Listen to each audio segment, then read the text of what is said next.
Right. Hi, everyone. Welcome back to the Tech and Tell podcast. I'm your host, Jacinta Fabi, also a product designer. And today we will be discussing something that seems pretty straightforward, but in the actual sense or in actual practice is where a lot of designers seem to like get stuck. And that's on the topic of turning user research into actual design decisions. So now we all know collecting research data or insight is one thing, where we have the interviews, the surveys, the usability test, but knowing what to do, with all that information is completely a different, challenge, a different story.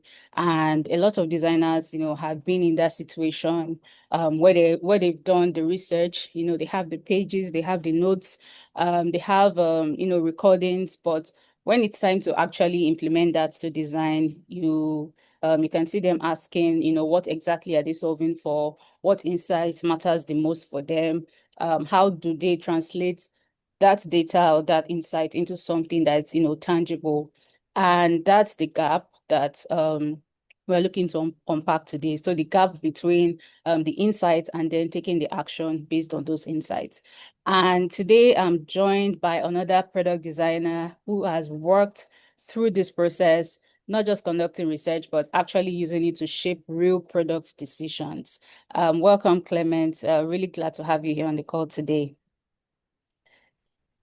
All right, thank you very much. Thanks for having me. All right. Great to be here. Thank Yeah, you. thank you so much. Yeah, so just to set tone for the conversation, we're not just talking about, just research methods. We're also focusing on, what happens after the research.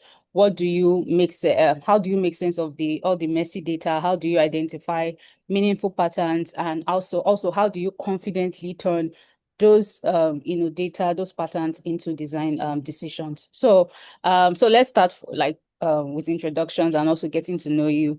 So can you introduce yourself, tell us a bit about, your journey and any other information you'd like to share with us?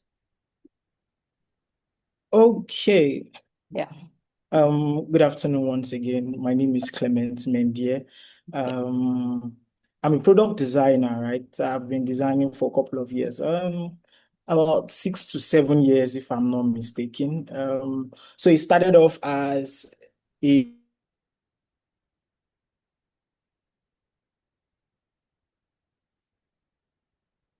2018 when I was in the university. And having worked with a particular organization, there was an opening for a designer on the team, right? There was no designer on the team, and I had this flair for design, visual design at the time. I Yeah. was doing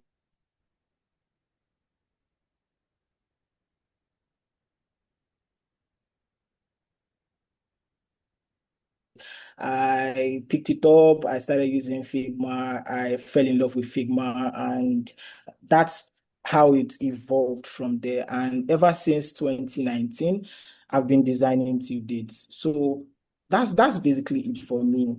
Wow. Yeah, thank you so much for sharing that about yourself.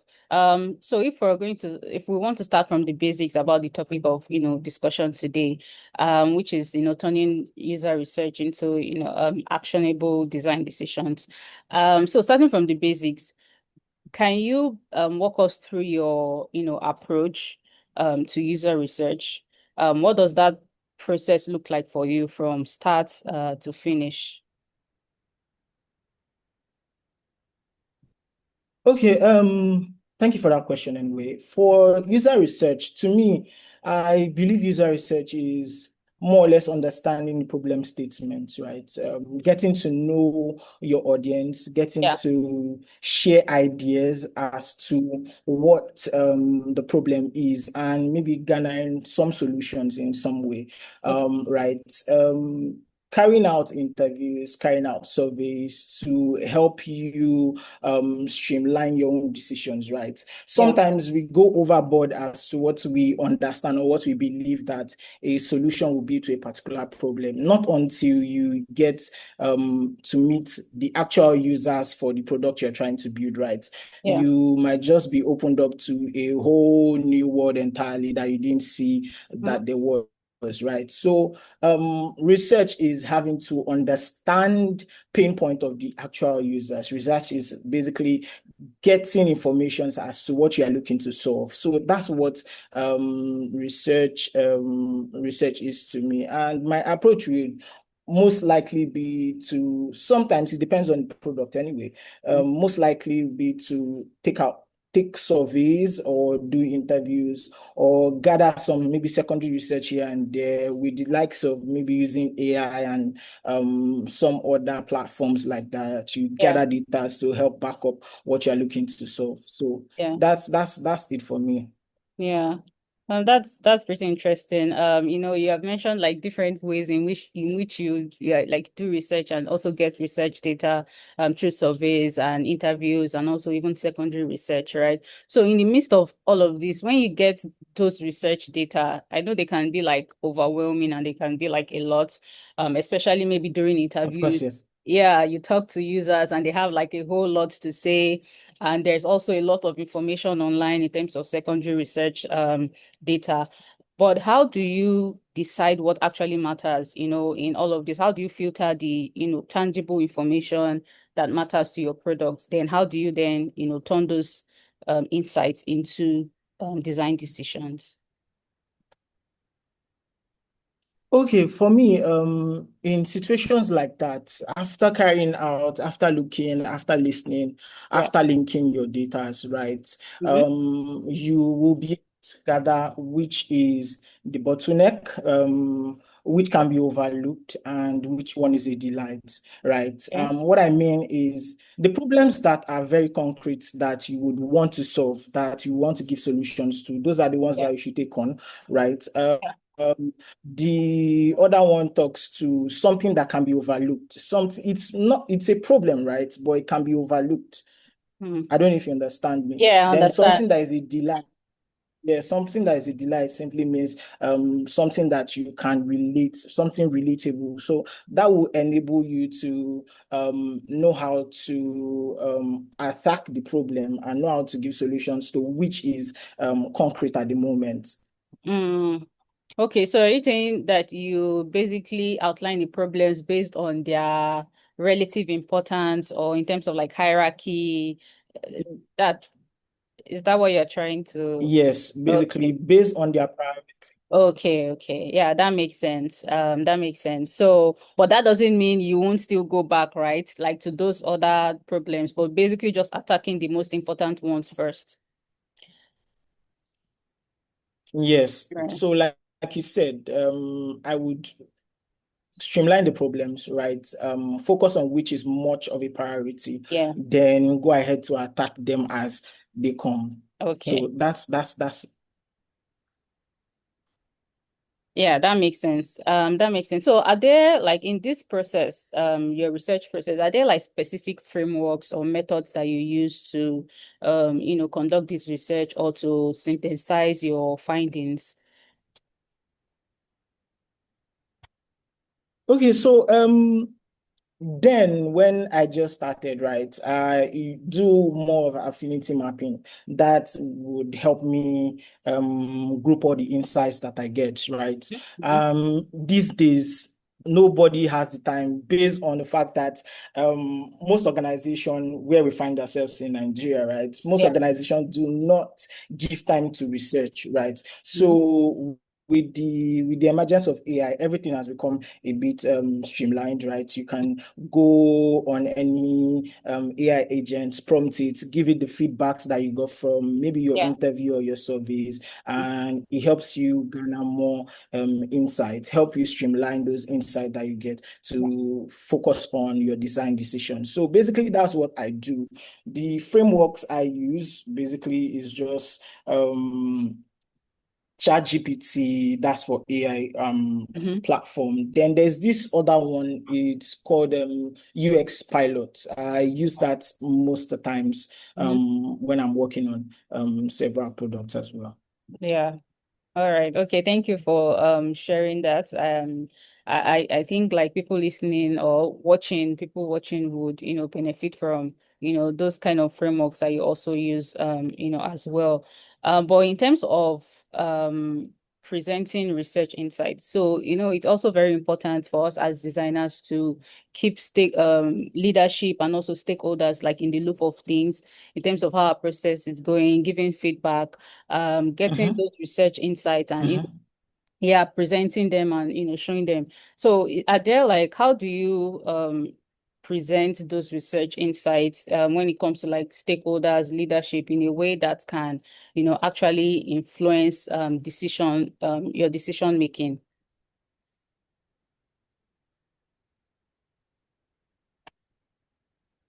Okay, well, for me, basically, I would say no stakeholder actually gives priority to your research work. What they need is an outcome, right? What Okay. they want to see is the actual design, right? And how it would influence marketing, how it will influence the business, right? Okay. So that's kind of channels my approach. So Mhm. I look at it using the business side of things. Okay. When I'm presenting my research, I just go to the stakeholders, outline what it will cost, right, Yeah. for them taking a particular decision and what it will benefit the business if Yeah. they take this particular decision. So that's basically my approach. I would just go through the business line of things and just tell them how it will benefit the business, right? And what's the cost if they don't actually take this research seriously. So that's how I approach that.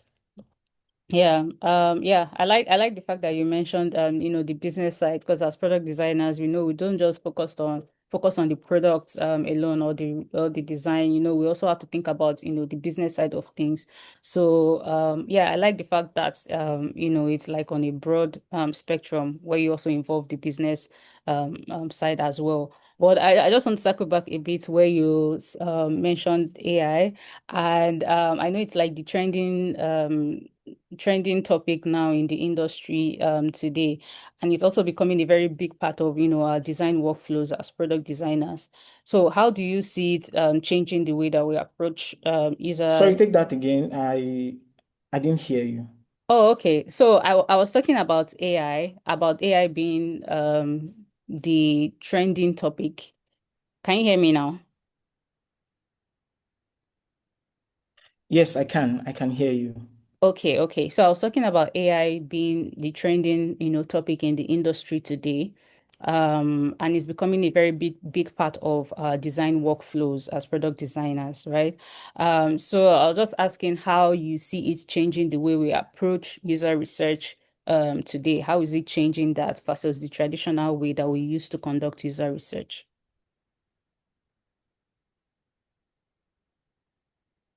Well, with the emergence of AI, it has made everything become very swift. I would say in some way it has influenced so I'll take it in two ways now. It has influenced the stakeholders, I would say, a bit negatively, but it has also influenced our work positively.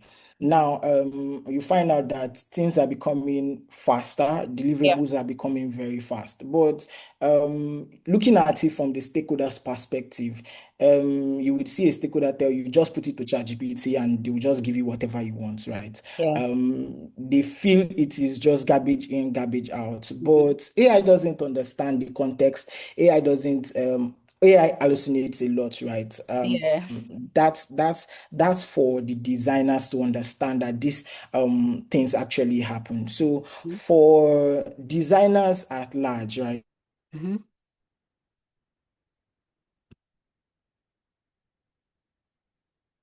Times you don't have the time to put out a survey, you don't have the time to put out an interview, go out, do some one-on-one discussion with the users, right? Yeah. But you are able to feed the AI agent your prompt and it gives you what you want. Sometimes because of how AI was built, right, it doesn't actually give you in-depth information as to maybe your immediate locality, right? But Mhm. you can use that as a benchmark to upgrade or work on what exactly you actually want. So Yeah. um, it's been it's been kind of good. It's been kind of good because it helps us make our work very fast. But at the Yeah. same time, it's not it's not okay for the stakeholders because they are looking at it like it's one to just go one to and that's it. So there's no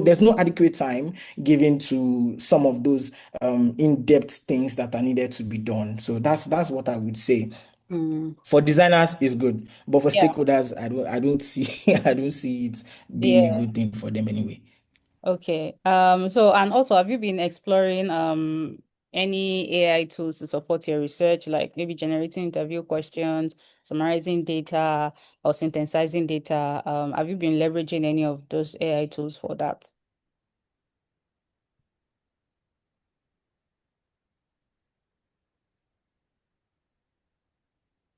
Yes, so for generating interview questions, right? Since my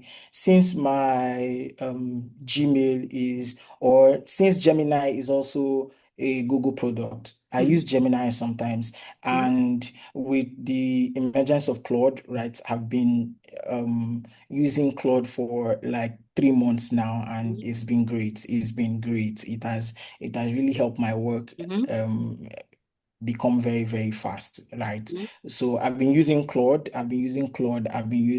Gemini. I also use ChatGPT at some point, right? Okay. Sometimes what you basically need, right, from a particular agent, take for instance, you are giving ChatGPT particular questions, right? A Yeah. particular question, right? Mhm. The information ChatGPT will give you, it's more or less a bit different from what Gemini will give you, right? So Yeah. what I do is I just gather up those informations. Mhm. I use them as a basis for my own input. I just gather those information. It helps me to put in my own thoughts process and Mm. go ahead to put out maybe an interview or a survey. So Mhm. That's that's basically the tools I use. ChatGPT, Gemini, and Claude. okay. Yeah, that makes sense. I like the fact that you're using, those tools more as like, collaborators, right? Rather than as opposed to just, leaving them to like, do all the work. And yeah, so for designers who don't have like access to users, how can they still like make informed design decisions? I'm not sure if you understand that question, but can you hear me? Okay, so yeah, I can hear you, but, Okay. I think there's a delay. It's not real Yeah. time, Yeah. but I can hear you. Okay. Okay. So let me re So repeat. if I got you correctly, Okay, let me repeat the question. So the question is for designers who don't have like go ahead. yeah, so I was saying for product designers who don't have access to like to users to conduct research, how can they still make like informed design decisions, right? Especially in the business, people that like designers that work B2B, that work on B2B products. Sometimes it might be difficult to, get to reach, those businesses who are like maybe their primary users. For example.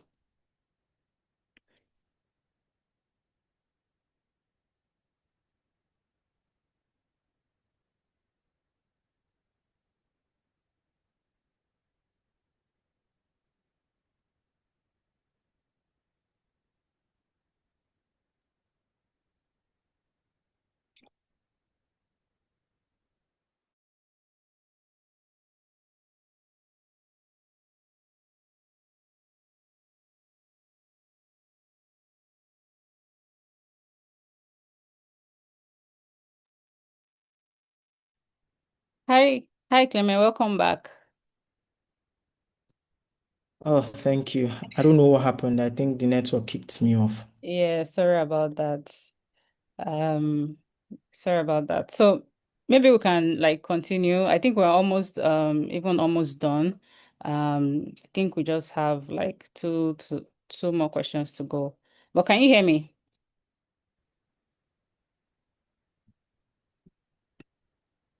Yeah, I can hear you loud and clear. Okay. All right. So I was asking that for product designers who don't have access to, users. For example, product designers that work on B2B products, for example, and they are not able to easily reach these, businesses versus product designers that work with like the normal end users. For example, it's very easy, it might be easy to reach those kind of users. But in a case where designers are not, able to have access to their users, how can they still make informed design decisions?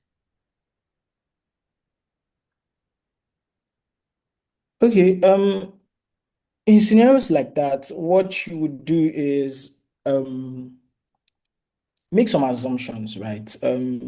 You are able to make assumptions as to what you, should I say, envision as a solution to the problem, right? Mm-hmm. On that thing is if you don't have access to users, right, you can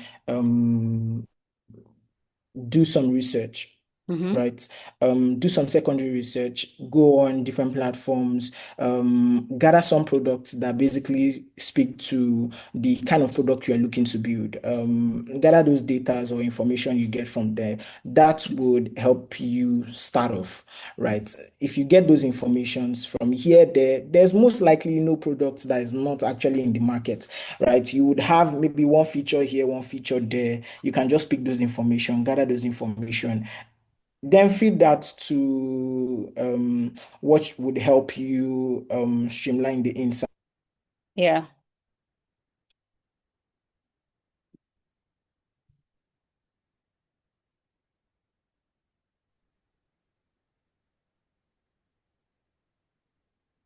All right. Did you Um, hear me? yeah, you said to basically feed that to help them streamline the insights at the end of the day, right? That was the last thing I heard. Yes. Okay. All right. I think a final question for today, since we're having like internet disturbances, so let's just try to like really wrap this up. So if you're looking back now, how would you say your approach to using user research has evolved over time? So I think you said you started it's been 6, 7 years since you started product design. So since started as an like maybe in the entry level, mid-level roles, how has your user research pattern or process evolved over time, versus now? Okay, from the onset, right, we kind of use the, should I say, the basic process where you go ahead to ask questions here and there. But Mhm. over time, you get experiences from here, there, you get to work with different tools, and that will help you gather more informations, right? Okay. Sometimes for me, I don't get to do those things that I used to do before because I've evolved. I've get Yeah. to understand some things, right? To the point where I can go ahead to design from start to finish some products Yeah. that I need without most likely because I've already done stuffs like that before. So my own take might be different from yours, but I would say it has evolved. I don't really do the basic things I used to do. Sometimes I just go ahead to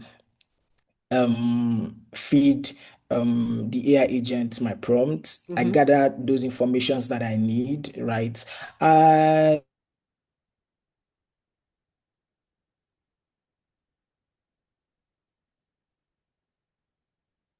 product is, right? Then just move ahead to design. So it has evolved. I don't really do the things I used to do before. There go set up questions or maybe Google Form, send Yeah. that out to people. I just generate the questions. If I would need to do that, I just generate the questions on maybe an AI platform, send that out to friends, get the feedback, feed that back to the AI agent, get insights on what I need, and just move ahead to design. So that's basically how it has evolved for me. Right. Yeah, thank you so much for very, very, very insightful conversation. Like this has really been a very valuable conversation. Thank you so much Thank you for for having me. sharing, Clement. Yeah, Thank I you for think having me. yeah, thank you. And I think one key takeaway is that, research on its own, is maybe not enough sometimes. It's basically how you interpret it and how you prioritize it and also act on it that, drives the impact. Yeah, thank you so Definitely, much. yes. Yeah, thank you so much once again, Clement, for sharing your insights. Um, Thank you for having me. yeah. And yeah, if you're listening, I hope this helps you approach your next research project with more clarity, more confidence. Also, Clement has also shared, some AI tools that can, also help you speed your research process and make it faster and more efficient. Yeah, so I hope this helps someone or another designer or any other designer watching or listening to this. Yeah, if this episode was helpful, please feel free to share it with another designer as well. See you in the next episode. Bye.